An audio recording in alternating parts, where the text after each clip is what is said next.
Aujourd'hui, nous allons essayer de répondre à une question importante: comment optimiser son flux de produits? Et c'est un conseil qu'on reçoit souvent, mais qu'on ne met pas très souvent en œuvre, simplement parce que c'est difficile à faire. C'est difficile à faire si on a beaucoup de références produits, parce que éditer des titres à la main, des descriptions à la main, des attributs à la main, ça peut prendre énormément de temps. Et la deuxième difficulté, c'est qu'il n'y a rien qui est prévu pour mesurer les modifications de titres ou de description dans Google Shopping ou dans Google Merchant Center. Du coup, quand on fait des modifications, on n'arrive pas à les mesurer. Alors aujourd'hui, on va essayer de répondre à ces deux difficultés. La première difficulté, qui est le travail manuel, évidemment, on va le résoudre via l'intelligence artificielle et les LLM. On va parler un peu du choix qu'on a fait. Et la deuxième difficulté de la mesure, on va la résoudre en utilisant une librairie de Google Marketing Solutions qui s'appelle Fidex. Pour faire ça aujourd'hui, on est avec Marius. Bonjour Marius. Bonjour Mathieu. Bon. Alors on va utiliser l'intelligence artificielle pour améliorer des titres et des descriptions. On va d'abord parler du choix de l'IA qu'on a fait. Il y a deux solutions proposées par Google, il y en a plein, hein. Il y a des gens qui proposent des outils tierces. On peut utiliser ChatGPT, on peut utiliser toutes les IA qu'on veut. Google propose deux produits. Il y en a un qui s'appelle Feedgen. Du coup, c'est une librairie qui existe depuis assez longtemps. Je ne sais pas exactement quelle AI, c'est Gemini derrière. Oui. C'est Gemini derrière. Et il y a un autre produit un peu plus nouveau de Google qui s'appelle Product Studio, mais qui est encore en alpha, et voilà, et du coup qui n'est pas encore accessible à tout le monde. Alors on va utiliser ni l'une ni l'autre, on va utiliser une troisième voie. En fait, on a l'impression que les gens qui ont codé Feedgen à l'époque, ils se sont dit en juillet 2024, en fait aujourd'hui si on devait faire ça, si on devait optimiser le feed avec les AI, on utiliserait plutôt BigQuery. Et du coup, il y a toute une documentation sur une façon d'utiliser les AI dans BigQuery directement. Et ça nous a semblé assez pratique, parce que c'est assez pratique de faire des feeds dans BigQuery déjà. Et BigQuery et Google Cloud Platform, c'est des outils que la plupart des gens qui font du marketing connaissent. Alors pour la mesure, on a décidé d'utiliser Fidex, qui est un outil très pratique. Il y a deux parties dans Fidex. Il y a une partie qui permet de faire du design d'expérience, design experiment, et qui va permettre de créer des groupes de contrôle, des groupes de traitement, et de savoir combien de temps l'expérience doit durer pour avoir un effet mesurable. Et la deuxième partie, qui est la partie comment est-ce qu'on mesure l'effet de notre expérience, l'effet de notre traitement sur les données. On le verra après à la fin, et là c'est la partie qui est plus intéressante. Eh bien, aujourd'hui, on a la chance de travailler sur un vrai feed, un vrai catalogue de produits qui nous a été prêté par la Redoute, et on a pris spécifiquement une sous-section de leur catalogue, qui est la section des robes pour femmes. Et c'est une catégorie qui est extrêmement compétitive et concurrentielle, qui est pas mal trustée par les acteurs chinois comme Shein et Temu, même si quelques acteurs français ou européens arrivent à se placer sur Robe Chic. Et du coup, c'est important quand on fait des changements et quand on teste quelque chose, de commencer vraiment par réfléchir à la mesure. Et du coup, c'est ce qu'on va faire avec Fidex. Alors Fidex, c'est un outil très bien. Il y a deux parties. Il y a une partie qui s'appelle Experiment Designer et l'autre qui s'appelle Experiment Analyzer. Alors, on va commencer évidemment par designer l'expériment, et je vais aller très très vite. Et il y a plein de choses que je vais pas expliquer. Du coup, on est dans un collab, du coup, il n'y a rien à installer, on est directement dans le navigateur, on installe les librairies, et on va utiliser des données qui sont des fausses données, parce qu'on n'a pas encore les données, évidemment, et qu'on n'a pas les données de cet annonceur en particulier. Du coup, là, j'ai créé un faux dataset avec des produits qui ont des impressions et des clics, et le but de cet experiment design, c'est de savoir combien de temps ça va prendre pour avoir des résultats significatifs en fonction de l'effet qu'on imagine pouvoir mesurer, et aussi de donner des ID, de mettre les product ID dans certains groupes. Donc il y a un groupe de traitement et un groupe de contrôle, et la façon dont Fidex fonctionne, c'est qu'il y a une première partie où le groupe de contrôle n'est pas exposé au traitement, et le groupe de traitement est exposé au traitement, du coup à la modification des titres et des descriptions. Et au bout d'une semaine ou deux, il y a un échange entre les groupes, et c'est le groupe de contrôle qui devient le groupe de traitement, et le groupe de traitement qui devient le groupe de contrôle. Ça permet d'avoir des données qui sont plus intéressantes. Et je vous en parlerai tout à l'heure quand on parlera de l'analyse, mais ils utilisent aussi un truc qui s'appelle Cupid, C-U-P-E-D, C-U-P-E-D, Cupid, et qui permet de prendre en compte les données qui ont été récoltées avant l'expérience pour réduire la variance de l'A/B test, et qui permet de faire un A/B test plus rapide. Et c'est assez intéressant, je ne rentrerai pas dans les détails, mais on l'évoquera tout à l'heure. Du coup, j'ai créé mes fausses données, et je passe sur toutes ces choses-là qui ne sont pas très utiles. Et là, voilà, c'est mes fausses données. On voit un nombre de clics par semaine, quelques informations. Et là, je peux introduire quelques données. J'essaye de savoir quels sont les produits que je veux enlever de mon test, parce que c'est des outliers, ils sont trop extrêmes, et ils vont fausser mon A/B test. Du coup, on met un nombre de pourcentage. Est-ce qu'on veut faire le crossover, le changement entre contrôle et traitement dont je vous parlais, et des choses comme ça. Mais du coup, on va laisser toutes les définitions par défaut. Je crois que j'ai oublié j'ai oublié de faire la validation.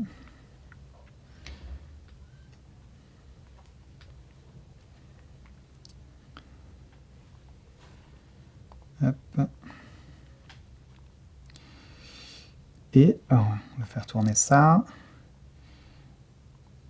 Et du coup, là, le calcul est assez long pour essayer tous les modèles possibles. Alors, combien de semaines va prendre l'expérience, quel va être l'effet minimum détecté, est-ce qu'il y a une période de crossover, quelle est la période de washout. La période de washout, c'est quand on passe un groupe du contrôle au traitement ou du traitement au contrôle, combien de temps on ignore les données, pendant combien de jours on ignore les données, pour éviter qu'il y ait des données qui soient un peu polluées. Et là, on a une liste de design ID, et évidemment, celui qui nous intéresse, c'est le premier. Alors, si jamais on se dit, un runtime de 8 semaines, c'est beaucoup trop, on peut descendre à ce design ID. On se dit, on n'a que 6 semaines pour faire l'expérience, on va prendre ce design ID-là. Par contre, le minimum detectable effect, il est plus important. Du coup, si notre l'effet de notre traitement, du coup, de la modification des titres et des descriptions, provoque un effet que de 1%, et on ne le détectera pas. Là, le minimum, c'est 1,23. Mais du coup, tout ça, c'est très complexe, et en fait, c'est pas très important. On peut très bien se dire, je choisis le premier design, etc. Mais c'est aussi très bien, hein, je pense que c'est des bonnes pratiques, et que avoir un data scientist qui fait ce genre de choses, c'est hyper important. Et on peut même valider, en faisant une simulation, ces données. Et ça vous donne quelque chose comme ça. Du coup, ça valide le fait que le design qui a été choisi, il va permettre de mesurer quelque chose. Alors, ce qui est plus important maintenant, c'est qu'on peut exporter ces données, et qu'on peut prendre son dataset, qui est un faux dataset, un demi-dataset, et lui assigner un groupe, savoir si c'est un groupe de traitement ou un groupe contrôle. Et ça va être, du coup, ça va nous servir dans ce petit schéma à faire ce supplemental feed-là, le groupe. Alors, on a notre feed produit qui envoie nos produits à Google Merchant Center.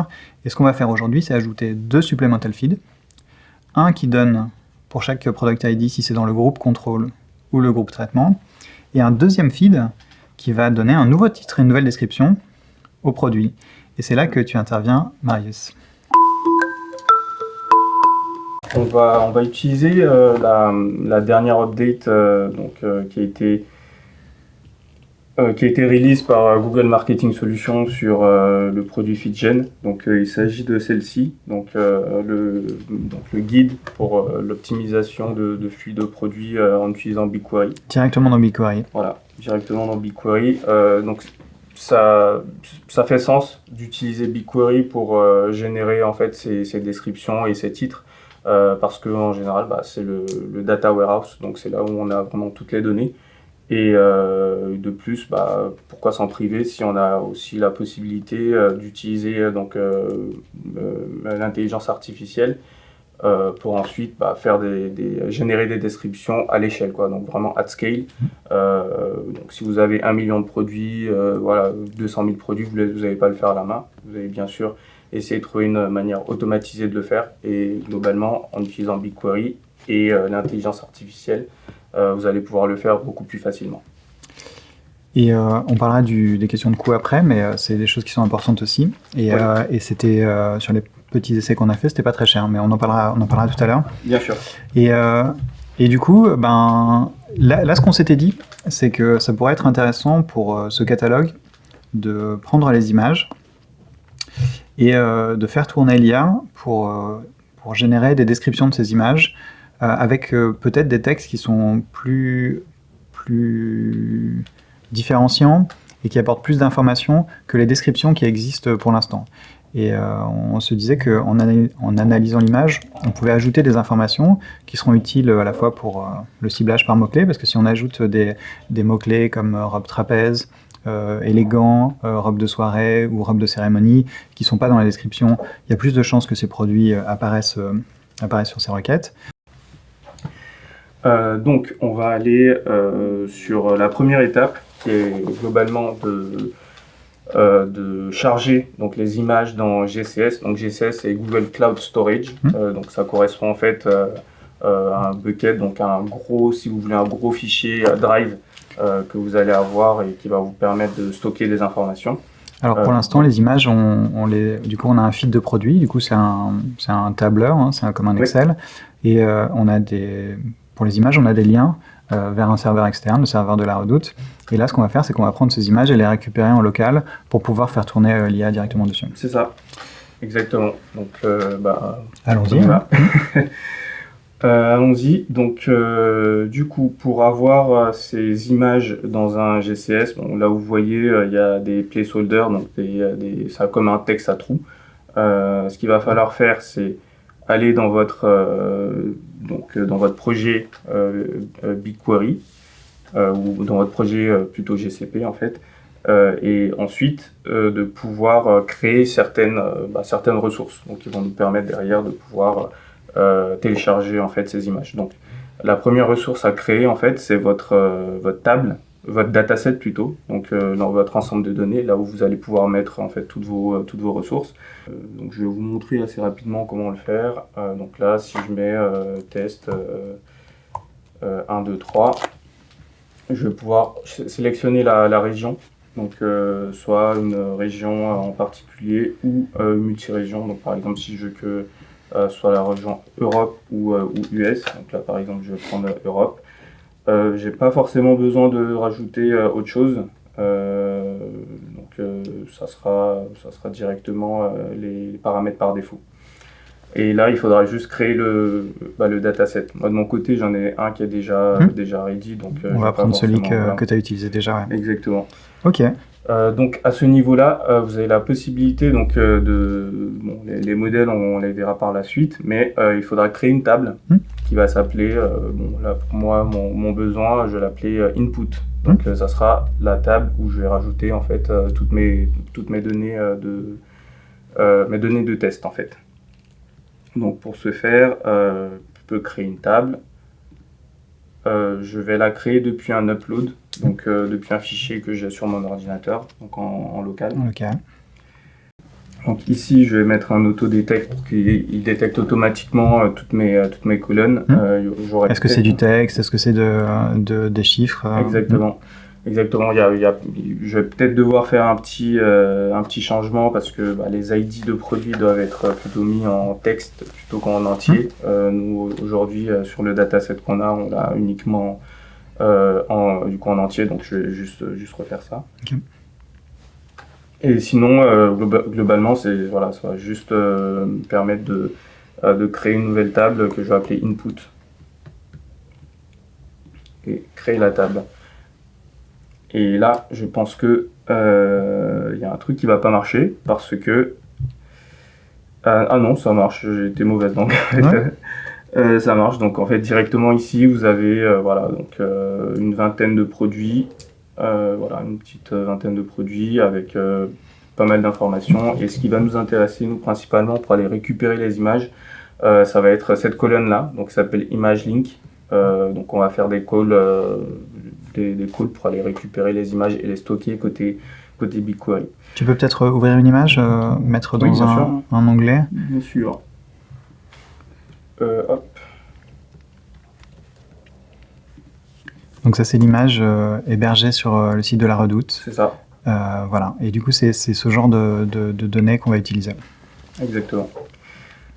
Donc je reviens rapidement sur la partie BigQuery. Donc on a notre table input. Ce qui va nous intéresser maintenant, c'est de prendre tous ces liens et de créer des vraies images qu'on stockera dans notre bucket. Ouais, on a besoin d'avoir les images dans un bucket dans GCP. On ne peut pas donner des URL directement pour la description. Exactement. Du coup, c'est la première étape. Yes. Donc ce qui va nous intéresser là, c'est de stocker en fait de manière physique toutes ces images-là, donc toutes ces URL, si vous voulez, la destination de ces URL, dans un folder, donc dans un dossier de notre bucket qui s'appelle, ici, Test Marius Generate. Donc là, je vais créer un folder qui va s'appeler image avec un i minuscule. C'est important. Toujours important. Donc je vais le créer. Donc voilà. Ici, j'ai un folder qui s'appelle image. Donc, et comment est-ce que tu vas remplir le folder avec les liens? Oui. Donc ça, c'est une partie un peu, on va dire un peu technique, mais sur laquelle on est bien sûr guidé avec la documentation. Donc le but, ça serait d'exécuter en fait ce code dans un environnement qui permette d'aller récupérer en fait les informations et les stocker côté bucket GCP. Voilà. Et en fait, dans GCP, on va ouvrir l'endroit qui permet de faire des instructions en ligne de commande. Oui. Et coller ça, et en donnant l'adresse de cette table. Yes, c'est ça. Comment est-ce qu'on fait pour lancer les lignes de commande? Oui, donc ici, il y a un prompt. On a un petit onglet qui demande d'activer le Cloud Shell. Donc Cloud Shell, en fait, ça va nous permettre d'avoir une sorte de petite VM qui est donc une machine virtuelle en fait qui est déployée et qui nous permettra du coup de faire ces calls directement. Donc du coup, là je suis dans mon terminal. Donc ce que je vais faire, c'est créer un fichier qui va permettre derrière de pouvoir lancer cette récupération. Okay. Donc pour ça, je vais faire... Tu vas utiliser un petit éditeur de texte? C'est ça, exactement. Et le plus petit s'appelle Nano, c'est ça? C'est ça. Ce que tu m'avais montré. J'utilise très souvent Nano. Donc là, comme je disais au début, c'est du texte à trous. Donc le nom de votre dataset, vous pouvez le récupérer. Vous pouvez le récupérer juste ici. Le nom de votre table source que j'ai appelé input avec un i minuscule de mon côté, et ici hop, si je remonte, vous voyez bien que j'ai mon dataset donc feedgen et ma source table égale input.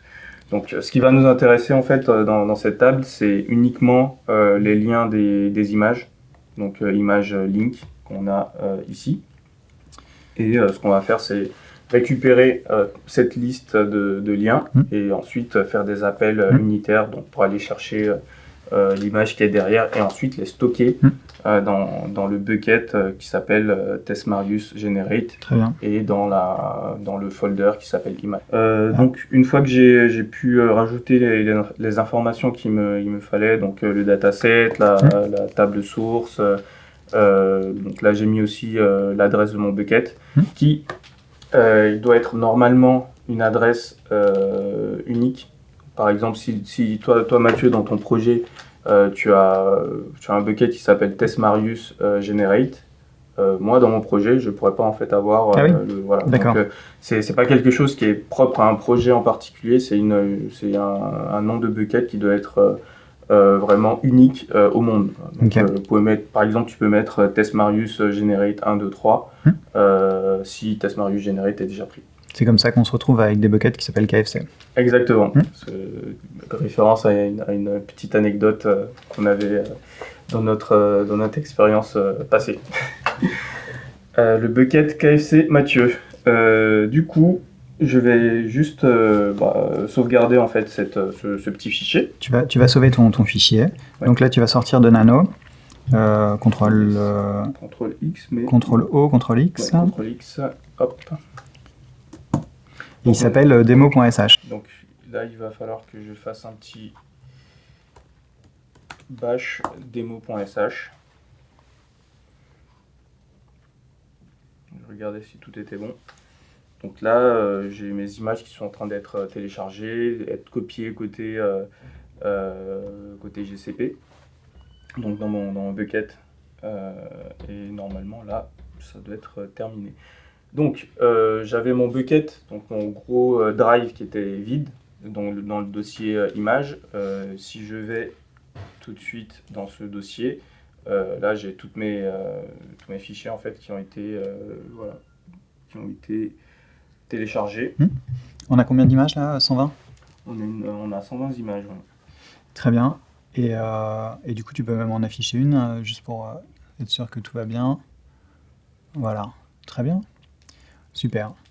Alors, on a les images dans un dossier, dans un bucket.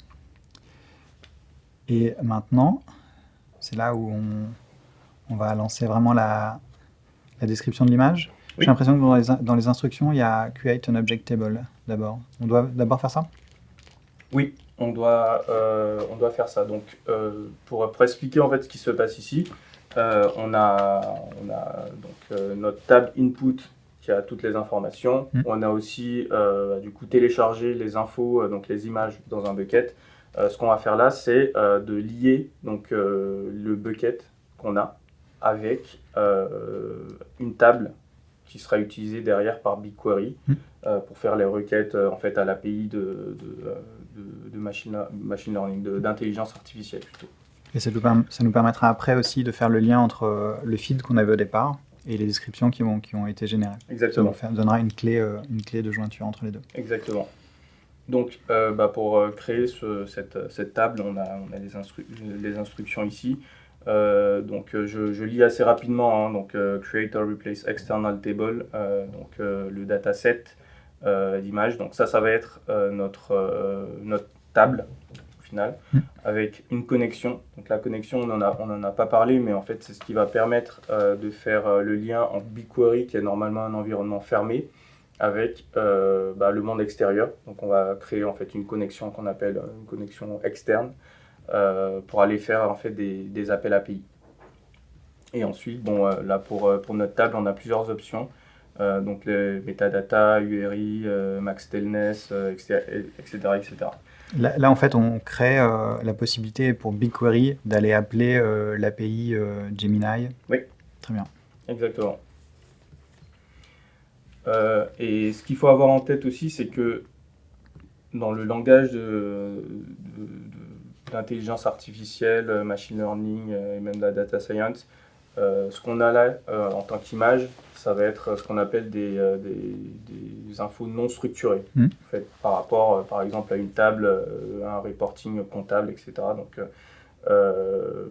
ce qui est important, c'est qu'on puisse utiliser les images qu'on a, donc les infos non structurées, qu'on les passe à une API qui va les renvoyer, en fait, qui va renvoyer la réponse en une réponse structurée, donc qui sera du texte. Okay. Au final. Donc je passe à la création de la table. Hop. Donc ici, il faut que je rajoute le nom de mon dataset, donc qui était feedgen.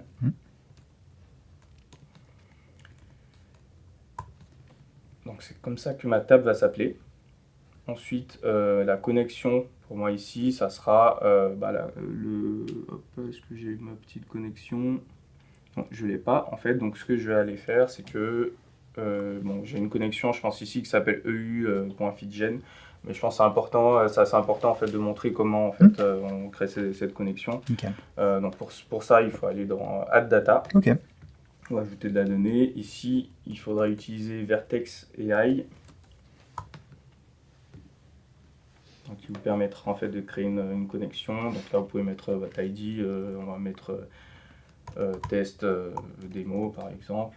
La région, multi-région, en général c'est mieux. Et EU. pareil ici, EU, friendly name. Et,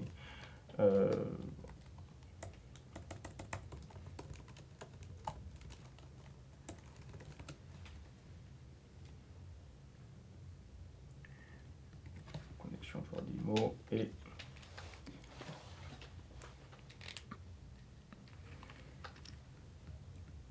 donc ici je vais rajouter le nom de ma connexion. Bon là j'en ai deux, donc je peux prendre l'une ou l'autre. Essayons avec La première. hop.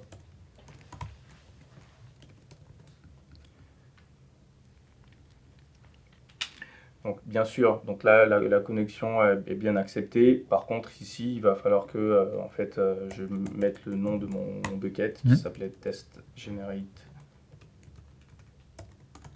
Marius. Et là, ça me permet en gros de pouvoir créer ma table qui aura en fait les URL de toutes les images.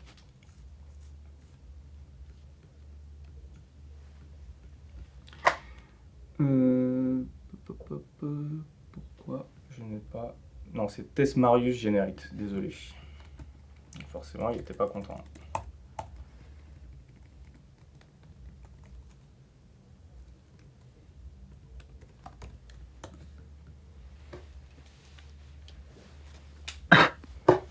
La table a été bien créée, donc si je repars ici et que je fais un petit refresh, j'ai bien ma table ici. Je ne peux pas forcément la voir comme ça parce que c'est une table externe, donc je suis obligé de faire un petit select étoile de cette table. Il n'y a pas d'aperçu. Donc du coup, ce qui peut arriver aussi, c'est que quand vous créez une nouvelle connexion, vous soyez obligé de rajouter en fait ces service account dans votre interface d'administration. Donc en gros, il faudra aller dans IAM and admin ici et donner en fait du coup, les droits qu'il faut. C'est un peu ce qui est expliqué ici. Hein. Ici, on vous dit que vous devez donner en fait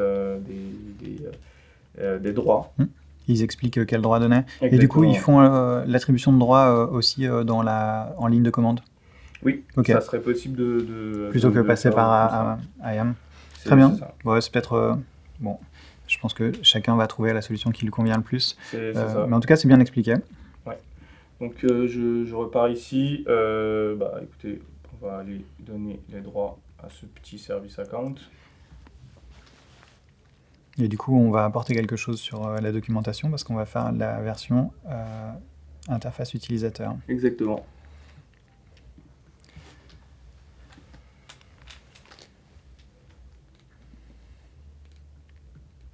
Donc, comme vous pouvez le voir, ici, j'avais déjà en fait rajouté quelques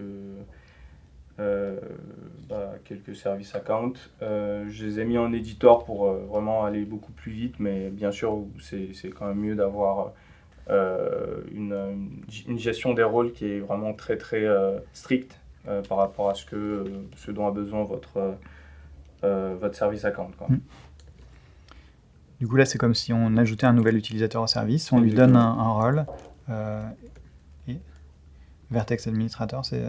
Non, je vais le mettre en user, je pense, et de toute façon, je vais mettre en éditeur. Du coup, on donne à ce faux utilisateur le droit d'utiliser Vertex. C'est ça, exactement.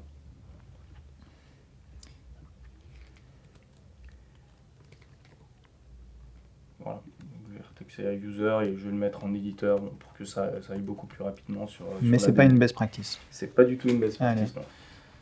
C'est vraiment, voilà, si vous êtes dans un environnement un peu bac à sable, ça vous permet en fait d'expérimenter et surtout, voilà, ne faites pas en production. Voilà, essayez d'avoir le maximum de droits limités en fait sur votre service account. Donnez juste les droits nécessaires. Exactement. Donc du coup, je vais retourner très rapidement sur cette partie. C'est storage. Les droits du storage, non, qui sont storage bucket. Yes. Tu as donné sur Vertex, mais pas sur le storage. Sur storage. Du coup, sur cette partie, une fois que les données en fait, sont récupérées côté de la table, vous avez des droits en fait à attribuer à votre service account. Donc c'est le service account qui va aller faire le travail d'envoyer des requêtes côté Vertex AI, donc sur la partie intelligence artificielle. Là, on a nos données en fait, qui sont prêtes, si tu veux. Donc on a notre table avec les URI, donc qui nous permettent d'aller chercher ces informations directement dans notre bucket. Une petite précision sur le bucket. Une fois qu'il est créé, il faudra le créer de manière publique, en fait, donc qu'il soit accessible en fait via l'extérieur. Sinon, ce qui risque d'arriver, c'est que globalement, on puisse pas y accéder, on puisse pas accéder en fait aux images et que l'IA ne puisse pas lire en fait les différentes images, quoi. Voilà. Du coup, pour continuer sur cette partie-là, donc il nous reste en fait globalement qu'une seule étape. Donc il y a celle-ci, c'est l'étape de la génération. Voilà, donc IA générative, l'étape de la génération. Excellent. Du coup, on va utiliser donc la query qui est donnée en fait dans le guide. On va venir coller côté BigQuery. Et si tu veux bien, on va modifier un peu le prompt. Oui, bien sûr. Et comme on va analyser uniquement des robes, oui. On va lui dire plutôt décris cette robe en 400 caractères maximum, en insistant en précisant le style et le type d'occasion. D'accord, ok. Voilà, on a mis à jour notre petit prompt. Il faut mettre des double quotes. Ah bon, plus radical. Sinon, double quote aussi, ça marche avec ça comme ça. Ok. Et je sais pas si on a fait des essais en français, mais voyons ce que ça donne avec un prompt en français. Non, on n'a pas fait des essais en français, mais ouais, effectivement, on peut tester. Ouais. Voilà, donc à partir de là, on a, comme dirait l'autre, il n'y a plus qu'à. Juste une petite... Tu nous fais attendre là. On a envie de cliquer sur Run là, on veut voir ces descriptions. Un petit détail en fait, c'est que ces différents paramètres vont vous permettre, si vous voulez, de contrôler en fait l'output que vous allez avoir. Donc en gros, si vous mettez à 0 pour la température, vous êtes à peu près sûr d'avoir toujours le même résultat. Donc normalement, c'est un float donc, qui doit être compris entre 0 et 1. Okay. Donc 0.5, vous allez avoir des résultats qui seront un peu plus différents à chaque fois, un peu plus créatifs, etc. Donc ça c'est aussi en fait à chacun de créer en fait sa petite sauce et de pouvoir expérimenter avec. Donc faut cliquer là. C'est parti. Ouais. Allez, c'est parti.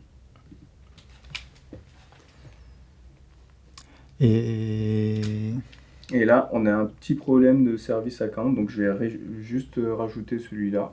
Oui, dans la façon dont il donne les permissions via ligne de commande, il y a la permission de lire les images et d'utiliser Vertex AI ensemble. Exactement. Donc globalement, comme je l'ai dit, c'est pas du tout une best practice de le faire comme ça, mais pour aller beaucoup plus vite et dans un but d'expérimentation, voilà, c'est possible de le lancer comme ça. Si je clique cette fois-ci.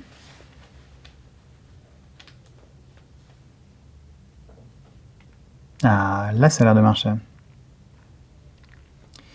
Alors là, on est en train de faire la description de 120 images.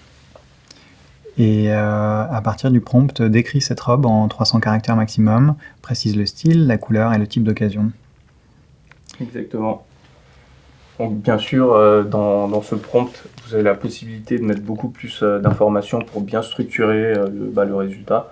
Donc bon, là, on verra bien en fonction de ce qu'il va nous donner, comment on pourrait affiner le prompt pour améliorer les résultats. Et là, ce qui est intéressant, c'est qu'on a une catégorie de produits très précise et qu'on a un peu réfléchi à ce qu'on voulait faire déjà. Et l'hypothèse, c'était de se dire, on va élargir le champ sémantique de ces descriptions en parlant de style, hein, ce qui parfois manque, parce que c'est des descriptions un peu plus techniques des robes, genre nouée, robe chemise, robe trapèze. Quelque chose qui parle plus de style, du coup de chic, élégant, bobo.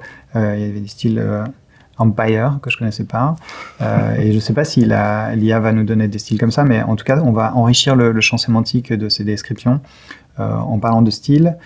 Sur les couleurs, on aurait peut-être pu préciser, ça aurait été intéressant de donner une couleur qui est assez précise et de dire par exemple plutôt saumon que rose.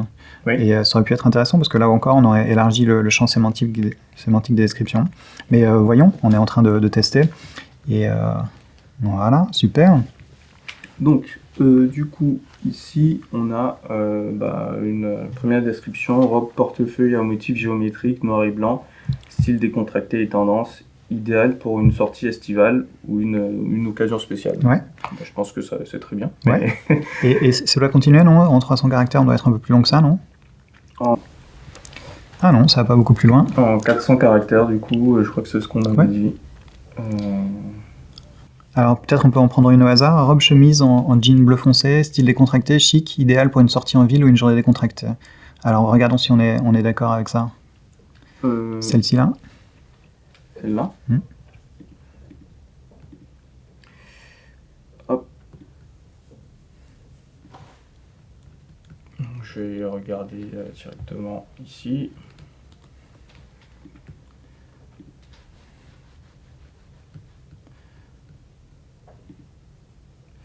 Ça ressemble à ça. Ouais, robe chemise en jean décontracté. Je vais prendre une autre. Bleu foncé, ouais, chic. Prenons une au hasard, robe noire ample, style bohème chic, manche longue, etc.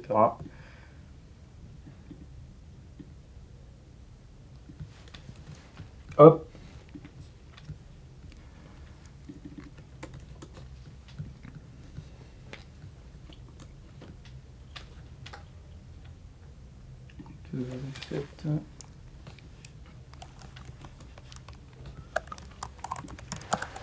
Celle-là et qui ressemble à ça. Du coup, Okay. Donc la description, c'est robe noire ample, style bohème chic, manche longue, bouffante, idéal pour une occasion décontractée ou une soirée élégante. Les manches étaient bien bouffantes? Ah oui, beaucoup, ouais.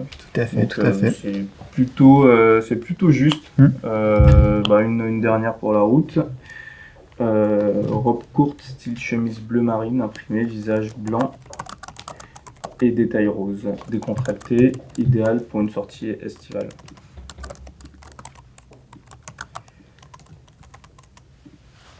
Dernière.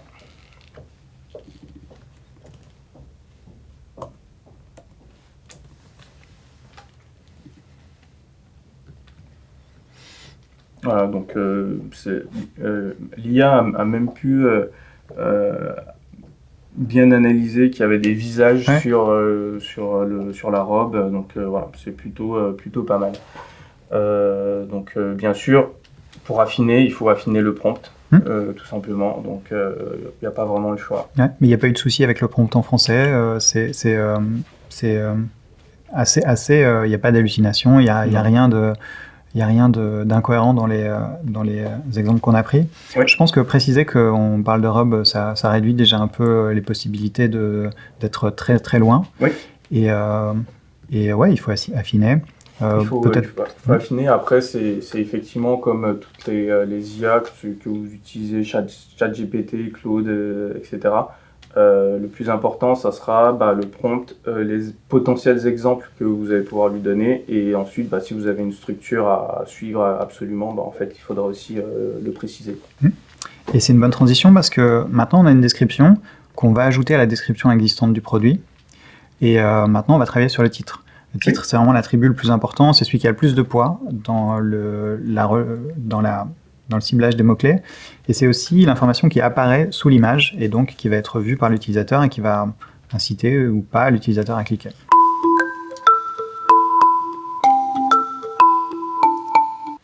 Alors, ce que je te propose, c'est de faire le prompt en donnant les données d'analyse de l'image qu'on a faites et les informations de description qui existent déjà. Oui, tout à fait. On peut essayer de faire ça au mieux. Donc, ce qu'on a aujourd'hui, donc voilà, ça va être une table qui s'appelle Output avec l'URI et la description donc là qui est générée par l'IA. Et on a une table Input du coup avec toutes les autres informations. Donc les informations de size, de pattern, de matériaux utilisés, la couleur, etc. etc. Donc le but, si tu veux, déjà avant de passer en fait à une génération de titres, ça serait de récupérer, en fait, de faire une jointure de ces deux tables, donc prendre ce qu'on avait avant et rajouter ce qu'on a pu générer. Donc pour ça, ce qu'on va faire, c'est globalement une jointure, en fait, assez simple. Hein, donc, là, qu'est-ce que je vais utiliser? Donc, je vais utiliser en fait l'adresse, en tout cas le nom de fichier, que j'ai appelé FileName et que je vais extraire dans mon fichier original de ImageLink et dans ma table qui a été générée de URI en fait, parce que si on regarde ici, on a des similitudes en fait, donc c'est cette dernière partie que je vais utiliser comme clé de jointure. Le nom du fichier. Voilà.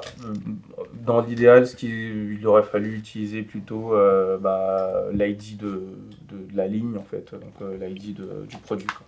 Mais bon, faute de mieux, utilisons ça. Donc pour ça, je vais tout récupérer, donc faire un select étoile de ça, et je vais faire ici un left join. Un left join avec ça. Du coup, donc ce que je vais faire, c'est que je vais appeler ma description qui a été générée. Donc je vais l'appeler as AI description ou un truc comme ça pour bien faire la distinction entre la première description et celle-là. Si tu veux, tu peux l'appeler structured description parce que c'est le nom de l'attribut que l'on doit passer à Google Shopping quand on passe des informations générées par l'IA. D'accord. Du coup, ça permet d'être déjà d'accord. Structured. Ok. Structured, exactement. Voilà. Donc voilà. Ici, hop, je vais faire mon petit join en fait. Using FileName.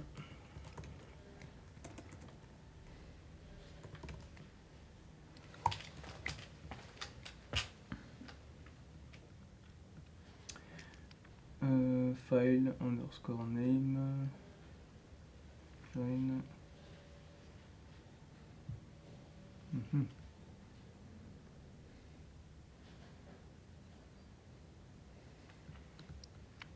Tu vas exécuter au cas où.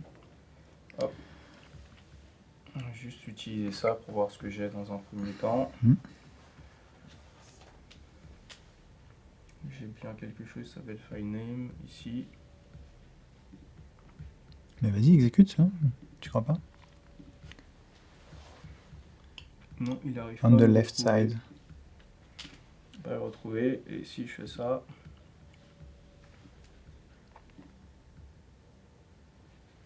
Donc là, il arrive bien à le retrouver. Donc, assez bizarre, mais c'est ce qu'on appelle BigQuery. En fait, parfois on a des petits trucs comme ça. Donc je vais switcher. Je vais faire ce qu'on appelle une petite CTI. Parce que parfois ça peut ne pas marcher comme ça. Donc, oui, tu peux pas utiliser une valeur que tu es en train de construire comme clé de jointure. C'est ça. Donc après, ce que je pourrais faire, c'est faire quelque chose comme ça. Select étoile from ce que je viens de faire. Et est-ce que là, il va être content? Non, il est toujours pas content. Ok, du coup, là, on a fait la jointure entre notre feed initial et ces nouvelles données qui s'appellent Structured Description qui ont été fournies par l'IA. Ouais. Alors maintenant, on va utiliser ça pour construire un titre. Moi, je te propose cette structure pour le titre, robe, marque. Ce qui fait que cette robe, elle est différente. Qu'est-ce que c'est son essence? comment est-ce qu'on la décrirait en quelques mots. Puis grande taille, si c'est une grande taille, et femme.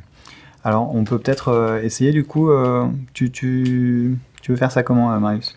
Ouais, en fait, il y a plusieurs possibilités. Je pense la plus simple, à partir de ce qu'on a déjà généré, en fait, ça serait de donner un prompt à l'API de Gemini avec une certaine structure.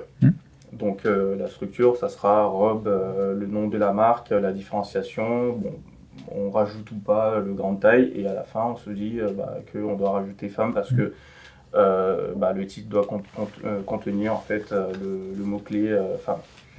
Ce qui serait possible en fait, c'est de partir de ce qu'on a, de faire ce qu'on appelle une concaténation donc d'attributs, donc l'attribut de la marque, de la description qu'on a générée, par exemple. Donc en fait ça sera nos deux variables, si tu veux, en fait deux choses qui vont un peu bouger. Et sinon en fait robe et femme, ça va être tout le temps la même chose. Donc voilà. On peut faire ça comme ça. Et en fait, ce qu'on fera, c'est globalement utiliser à peu près ce qu'on avait avant. Donc ici, avec le ML Generate Text, donc le modèle, la table, etc. Ça, c'est la query que tu as utilisée pour extraire, pour générer une description à partir de l'image. Exactement. Donc voilà. Et au final, si on veut recréer en fait notre nouveau prompt, parce qu'au final c'est ce qu'on fait. On peut utiliser une fonction qui s'appelle concat, qui permet globalement de concaténer en fait plusieurs textes. Donc le texte ici, ça sera génère un seul titre de 150 caractères maximum en suivant cette structure robe, brand name. Donc brand name, c'est le nom de la marque. Résumé de la description, donc la description qu'on a générée justement via l'IA. Et ensuite, à la fin, mettre femme. Voilà. Donc ensuite, ce qu'on va faire, c'est donner les informations de manière dynamique. Donc voici les informations à utiliser. Donc brand name, c'est la brand. La description, ça sera la description qu'on aura à utiliser. Et on peut mettre même par exemple taille, ça peut être ici. Donc normalement, on a une colonne qui devrait nous donner ces informations. Hop. Si je reviens dans le truc qu'on a. C'est vers la fin. Donc là, size plus, size type égale plus. Est-ce qu'on a du plus ou pas? Donc bon, voilà, sachant que le jeu de données est assez petit, on n'a pas forcément toutes les informations, on va peut-être pas mettre cet attribut. Donc voilà. On peut utiliser du coup ça. Allez. Et ça nous permettra globalement je pense que ce que je peux faire d'ailleurs, c'est ici montrer tout ce qu'on a. Donc dans la réponse de l'IA, et ensuite après vous montrer comment on peut extraire du coup ces informations.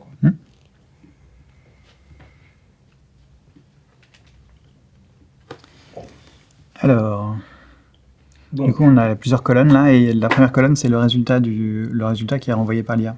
Exactement. Donc là c'est le résultat avec pas mal de paramètres en fait. Donc c'est un JSON qui est récupéré, donc qui est récupéré côté IA.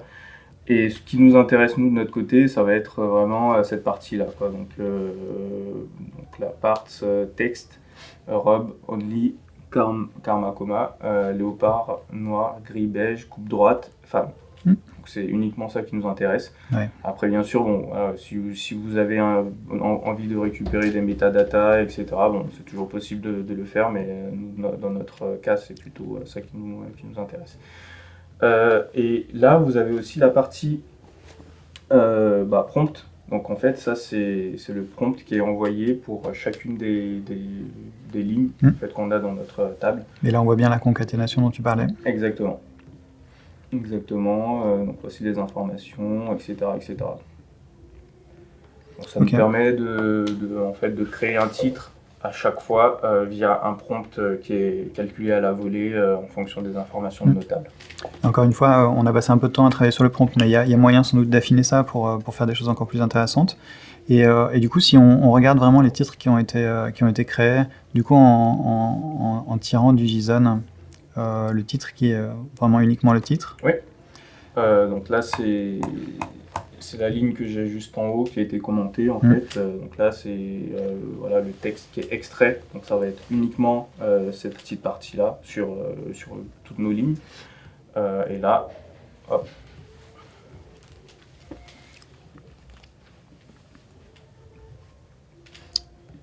La magie qu'on a, donc voilà, donc robe, only karma coma, donc l'élément différenciant, on va dire, et à la fin le résumé, le scientifique moelle de la description.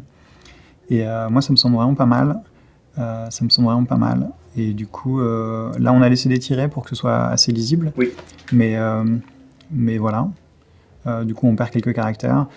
C'est hyper bien fait. Du coup, on n'a pas fait le truc grand time, mais c'était juste quelques minutes de plus de travail. Et ça, on peut l'ajouter au feed qu'on avait avant. Et avoir notre product ID. Oui. Notre structured description, qui est la description issue de l'analyse de l'image.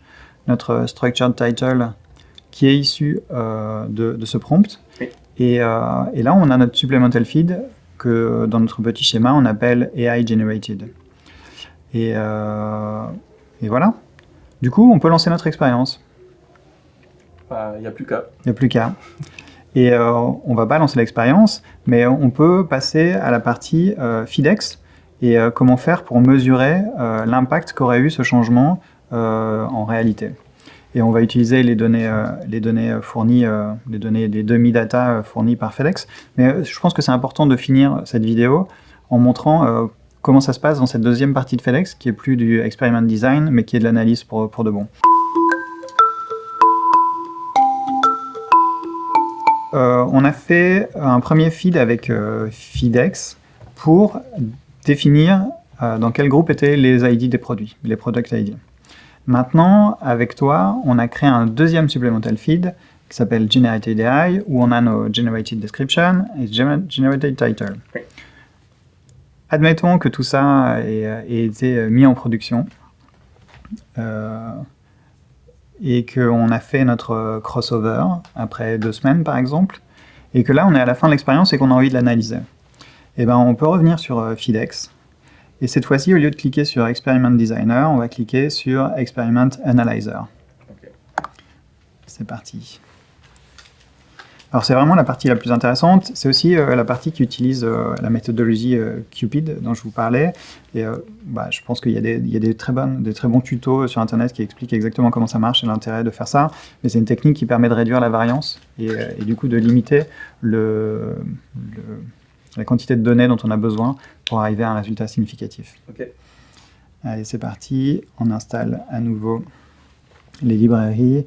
On est encore une fois directement dans le navigateur sans avoir besoin d'installer quoi que ce soit. Évidemment, dans la vraie vie, on aurait des données réelles qu'on voudrait importer via Google Drive ou autrement. Et ça, on ne le fait pas aujourd'hui parce qu'on va utiliser des données, des fausses données. Le Experiment Design, c'est un petit YAML qui a été créé dans la première partie, qu'on peut copier-coller. Ça récupère toutes les données qu'on a rentrées. Du coup, quelle était la durée du crossover? Est-ce qu'il y a un crossover? Quelle était la durée de l'expérience, il me semble? Oui, le runtime weeks. Quel est le métrique qui nous intéresse? Est-ce qu'on cherche des clics, des conversions, etc. Et du coup, ça, c'est un truc qui a été produit dans la partie Experiment Design. Et du coup, on peut même avoir un petit fichier YAML. Et là-dedans, on va utiliser évidemment cette option Synthetic. Oh mince, j'aurais pas dû cliquer. Synthetic Data. Alors, je pense que ça va marcher. Et non, parce qu'il a fallu... Il y a un import de librairie qu'il faut encore faire. Non, il fallait ingérer le YAML justement. D'accord, ok. Il me semble. Hein. Bon, allez, on va faire les deux. Non, il ne fallait pas faire les deux. Hop. Très bien. Experiment data. Hop. Voilà, et du coup là on a nos fausses données qui sont apparues. Donc on ne va pas charger les données d'un G-Sheet. Là c'est juste un petit... si vous avez vos données dans un G-Sheet, justement c'est pratique de mettre exactement toutes les données là-dedans. Du coup c'est vraiment assez simple à faire. Ou alors on upload un CSV. Et c'est là où ça devient intéressant. On va pouvoir voir nos données au fil du temps. Du coup, là, on a ingéré nos données, nos vraies données. Là, pour l'instant, on utilise des fausses données. Et on peut voir ce qui s'est passé au fil du temps, quand le groupe A était contrôle, et puis est devenu traitement, et puis et vice-versa. Et on a des graphes qui montrent ça. Du coup, la première ligne, là, c'est le début de l'expérience. Au début, on a nos deux groupes qui se comportent de la même façon. Et au moment du début de l'expérience, eh ben, on voit que la partie treatment, il y a beaucoup plus de clics. C'est des fausses données, mais en réalité, on espère que ça se passe aussi comme ça. La période qui est grisée, là, c'est la période de washout, qui ne sera pas prise en compte dans le calcul de la significativité de l'expérience et dans le calcul des résultats. Ensuite, cette ligne pointillée, c'est le crossover. C'est le moment où le groupe qui était traité devient le groupe contrôle et où le groupe contrôle devient le groupe traitement. Et là, on voit que de la même façon, le nombre de clics augmente sur le groupe contrôle, mais qui est cette fois-ci le groupe traité. Et on a des graphes qui expliquent à peu près, qui montrent en tout cas ce qui se passe. Du coup, le premier graphe est sur les clics, mais le deuxième montre les impressions. C'est évidemment un KPI qui est hyper important pour du Google Shopping. Combien ça a coûté? Là, on voit que le coût est resté stable des deux côtés. Et après, le taux de conversion par item. Et c'est là qu'il y a ce Cupid Adjusted. Et ça veut dire que, en fait, on prend l'historique du Product ID pour réduire la variance pendant l'expérience. Parce qu'en fait, on sait comment il se comporte ce Product ID. On utilise cette connaissance pour réduire la variance de notre test. Et voilà. Et du coup, il y a pas mal de graphes qui expliquent exactement ce qui se passe. Et du coup, on voit clairement s'il y a un effet ou pas. Et en plus de ça, il y a une analyse qui te permettent d'avoir vraiment toutes les données, tous les métriques qui sont importantes. Voilà, on fait plus 19% de clics, on fait plus 10%, presque, pas tout à fait 10% d'impressions, etc. Il y a des PV values qui sont calculés. Et sur cette partie, c'est vraiment super, parce que là, tu as toute ton analyse qui est faite. Du coup, la partie design experiment, elle est un peu lourde pour juste designer un experiment, et très bien. Mais cette partie, elle est vraiment hyper précieuse. Là, c'est vraiment des données qu'on a envie de regarder, et on gagne un temps fou à utiliser cet outil, Feedex, qui permet de compenser le fait qu'il n'y a pas d'outil par défaut, built-in, dans Google et dans Microsoft pour faire des tests sur des feeds. Voilà. On a essayé en 40 minutes, 30 minutes, je ne sais pas combien de temps ça va faire à la fin, on a essayé de prendre un feed, de l'améliorer par l'AI. On a amélioré une description basée sur une image. Ensuite, on a modifié le titre. Dans la vraie vie, on aurait testé ça dans deux groupes différents, avec un crossover au milieu. Et on sera en train d'analyser les résultats de cette expérience dans Feedex de façon assez simple, finalement.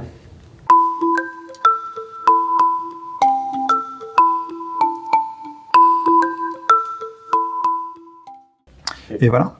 Et j'espère que vous avez été intéressé par cette vidéo.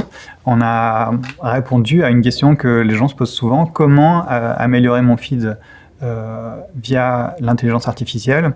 On a ajouté une couche dessus qui est aussi comment mesurer l'impact de ces changements et de ces optimisations sur votre business et sur vos KPI. J'espère que ça vous a intéressé. Si ce genre de démarche vous intéresse et que vous n'arrivez pas à les faire en interne, n'hésitez pas à nous contacter évidemment.